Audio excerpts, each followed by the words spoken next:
भूतों की नगरी में आपका स्वागत है। भूतिया कुत्ता। मालपुर नाम के एक गांव में सुबह सुबह ही एक औरत जोर जोर से रोने लगी थी। उसका नाम था संगीता। हाय, अब मैं क्या करूं? मेरे पति तो रात में घर वापस नहीं आए, पता नहीं कहाँ चले गए। अब मैं क्या करूं? उन्हें कहाँ ढूंढूं? कोई तो मेरी मदद करो।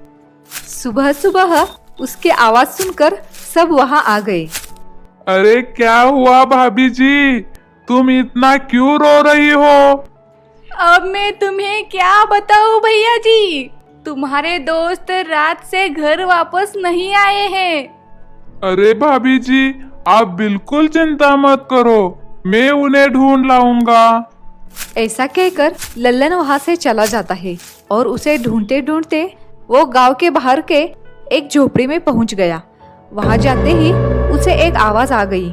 वो झोपड़ी के अंदर चला गया और सामने का दृश्य देखकर जोर से चिल्लाया। वहां देखा तो वहां पर एक राक्षस था। उसका शरीर इंसान का था और उसका चेहरा कुत्ते का था। वो एक इंसान को खा रहा था। अरे ये क्या, तुम कौन हो और इंसान को कैसे खा रहे हो? हाय, मुझे कोई तो बचाओ। अरे वाह वाह वाह, और एक शिकार आ गया। अब मैं तुम्हें भी मार डालूंगा। अरे अरे नहीं महाराज, मुझे मत मारो, आप तो बड़े महान लगते हो, मुझे छोड़ दो। तुम मेरी इतनी तारीफ कर रहे हो तो मैं तुम्हें नहीं मारूंगा, लेकिन तुम्हारे खून का मुझे टेस्ट तो लेना ही होगा। हाँ हाँ हाँ, इसीलिए तो तुम्हारा पैर आगे करो, मैं बस थोड़ा ही काट लूंगा और छोड़ दूंगा।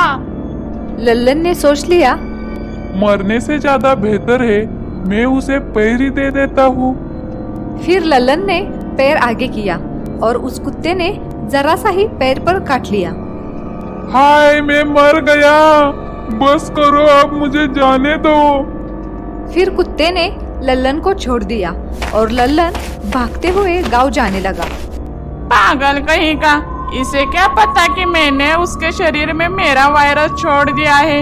अब ये भी मेरे जैसा ही बनेगा और फिर किसी को काट लेगा, फिर वो भी आदमी हमारे जैसे ही बनेगा। ऐसा करते करते मैं पूरे गांव पर राज करूंगा। हा हा हा हा हा। जैसे ही लल्लन घर पहुंच गया वैसे उसकी पत्नी कहने लगी, अरे कहाँ से भाग आए हो? क्या हो गया? कोई शेर पीछे पड़ गया है क्या? लेकिन लल्लन ने कुछ जवाब नहीं दिया और अपने कमरे में जाते जाते लाली को कहा कि अरे लाली, मेरा खाना कमरे में ही लाओ। थोड़ी देर बाद लाली खाना लेकर कमरे में जाती है और देखती है तो उसके पति का शरीर आधे इंसान का और आधा कुत्ते का हो गया था और वो घर के ही बिल्ली को लेकर खा रहा था। ये देखकर लाली बहुत घबरा गई, लेकिन उसने समझदारी से काम लिया और धीरे से बाहर आकर दरवाजा बंद कर दिया। फिर वो गांव में गई और जोर से चिल्लाने लगी, अरे सब यहाँ आ जाओ, हमारा गांव बहुत खतरे में है। उसकी बात सुनकर सब वहाँ आ जाते हैं। अरे क्या हुआ लाली भाभी, तुम किस खतरे के बारे में बात कर रही हो?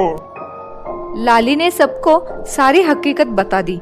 फिर सब लोग गांव के डॉक्टर के पास गए। डॉक्टर साहब, हमें बचा लो, वरना वो भूतिया कुत्ता हमें मार डालेगा। फिर सब ने डॉक्टर को सारी हकीकत बता दी। डॉक्टर ने कहा, तुम बिल्कुल भी चिंता मत करो, मेरे पास उसका इलाज है। तुम सब एक साथ जाकर उसे पकड़ लो, मैं पहले उसे बेहोश करूंगा और फिर इलाज करूंगा। डॉक्टर का कहना मानकर सब लोग लल्लन के घर गए और दरवाजा खोलकर उसे पकड़ लिया। फिर डॉक्टर ने उसे इंजेक्शन लगाया। थोड़ी देर बाद लल्लन ठीक हो गया और उसने गांव वालों को सारी हकीकत बता दी। देखो, हमें उस राक्षस को खत्म करना होगा, वरना वो पूरा गांव बर्बाद कर देगा। फिर डॉक्टर ने सबको एक प्लान बताया।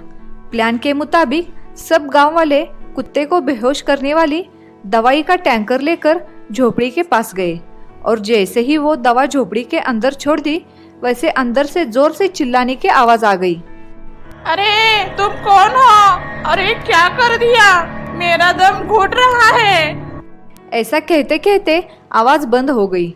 फिर डॉक्टर ने अंदर जाकर उसे इंजेक्शन लगाकर मार दिया। सब गांव वाले बहुत खुश हो गए और खुशी खुशी से अपना जीवन बिताने लगे। कैसी लगी आपको यह कहानी? ऐसी डरावनी कहानी सुनने के लिए please like, share and subscribe.